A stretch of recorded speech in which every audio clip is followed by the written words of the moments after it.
खबर शिमला से है। हिमाचल प्रदेश के टैक्सी संचालकों की वर्षों पुरानी मांग को प्राथमिकता देते हुए टैक्सी परमिट की अवधि 12 वर्ष से बढ़ाकर 15 वर्ष करने का मुद्दा केंद्र सरकार के समक्ष दृढ़ता और निरंतरता के साथ उठाया गया।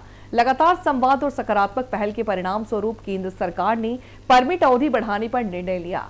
देवभूमि हिमाचल से उठी यह आवाज प्रदेश तक सीमित नहीं रही, बल्कि पूरे देश के लाखों टैक्सी संचालकों के लिए राहत और स्थिरता का मार्ग प्रशस्त करने वाली साबित हुई है। अब ट्रक ऑपरेटरों की नेशनल परमिट अवधि 12 से बढ़ाकर 15 वर्ष करने की मांग भी केंद्र सरकार के समक्ष मजबूती से उठाई जाएगी।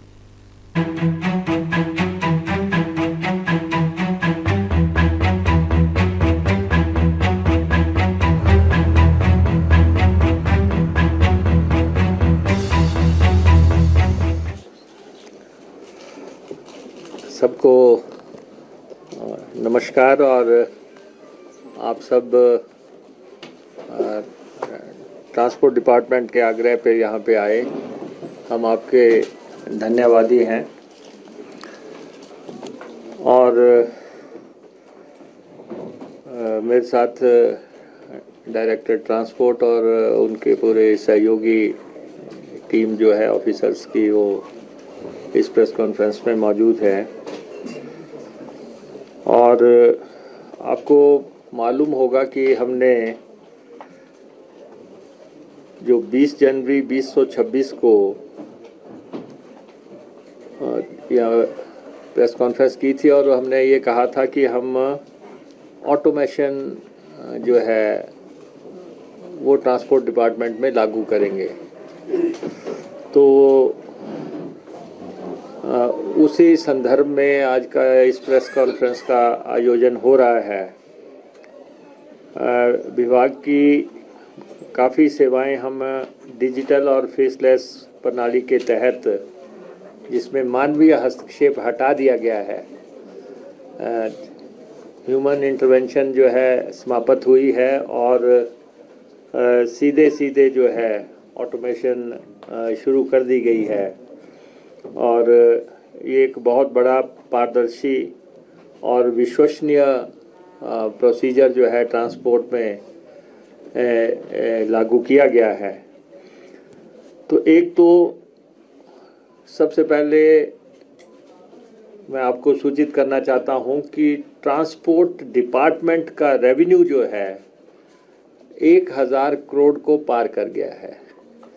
1000 करोड़ रुपया की राशि जो है एक साल के अंदर अकेले ट्रांसपोर्ट डिपार्टमेंट ने अर्जित की है, जो कि एक बहुत बड़ी उपलब्धि है।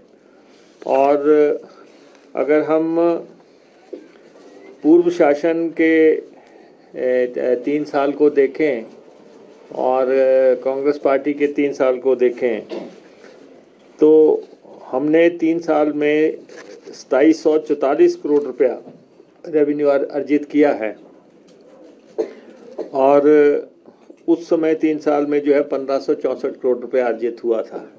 तो एक बहुत बड़ा जो है हाइक जो है ट्रांसपोर्ट की अर्निंग में, डिपार्टमेंट की अर्निंग में हुआ है। तो लगभग 75% की ये इंक्रीज़ है।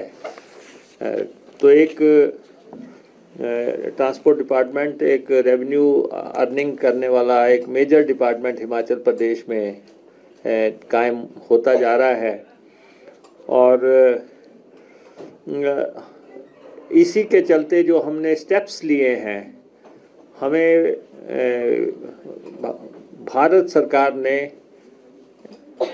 प्रोत्साहन राशि के तौर पे कि हमने बेहतर काम किया है और हमने उन सब मानकों को पूरा किया है जो भारत सरकार हमसे चाहती थी। तो हमें 93 करोड़ रुपए की प्रोत्साहन राशि जो है इस साल हासिल हो रही है। और मुझे लगता है कि हम देश के उन राज्यों में होंगे जो कि सर्वाधिक राशि प्रोत्साहन राशि अर्जित कर रहे हैं। जो हमारी जो सीमा है जितनी हो सकती है मैक्सिमम, उस सीमा के आसपास हम लगभग पहुंच गए हैं। और 93 करोड़ रुपए की प्रोत्साहन राशि और इसके लिए मैं ट्रांसपोर्ट के डायरेक्टर, हमारे अधिकारी, उन सबको मैं, कर्मचारी, उन सबको मैं बधाई देना चाहता हूं कि उन्होंने मानकों को बड़ी संजीदगी से पूरा किया है।